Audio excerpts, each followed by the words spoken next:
Well, Kevin Wright is lead analyst at Klpler. He joins us now from Singapore. It's great to have you on the program. Kevin, walk me through this. Just how many barrels are we talking about at this point, in your view, coming out of Iran?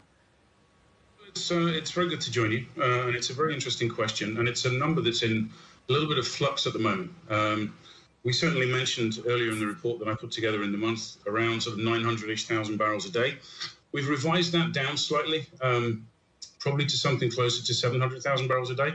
The reason being not because the activity's really stopped. The activity carries on via Oman and via the waters around Singapore, but merely because some of the oil discharges have slipped into April. So as we know, the Chinese have been buying an awful lot of crude over the last year and a half, and their inventories are very full. Their inventories are very high at sort of 930 or so million barrels. As a result of that, we've got discharge congestion, and so we're seeing, as I say, some slippage. Now, what that will mean is that in April, there will probably be something around the 900 or so thousand barrels a day that we talked about, that we expected for March. So very much in line with, sort of the elevated numbers that we've seen in the last 2 years. Versus the last 2 years.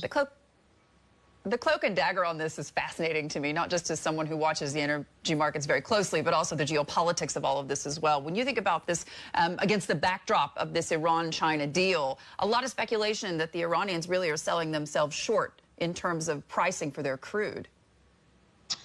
I think that's true to an extent, but when desperation is part of the equation, you have to think that the Iranians are doing the right thing, i.e. they're selling to arguably their largest buyer and probably the only buyer left that's willing to circumvent the sanctions. So what choice do the Iranians have if they want to sell crude and see the revenues from that crude? It's very much a sort of rock in a hard place. If they don't sell at all, then they push themselves into worse economic situations than they're currently in. And before I let you go, just give us your sense of what we're going to see playing out with OPEC Plus meeting later this week. I honestly think, there's noise from the Saudis overnight saying, they want OPEC Plus the cuts to continue as they are. I don't see, with Brent being as fragile as it is, I don't see that the OPEC group, OPEC Plus, can really agree to any sort of increase at all. I think they will stay the same because they like the fact that crude is, well, there you go, $65 this morning. They like the fact that crude is relatively robust at that level, but they're also very aware of its fragility. If they release another 1 million barrels or so onto the market, we'll end up with a 5 handle, and all of a sudden the OPEC Plus members will be unhappy about crude revenues.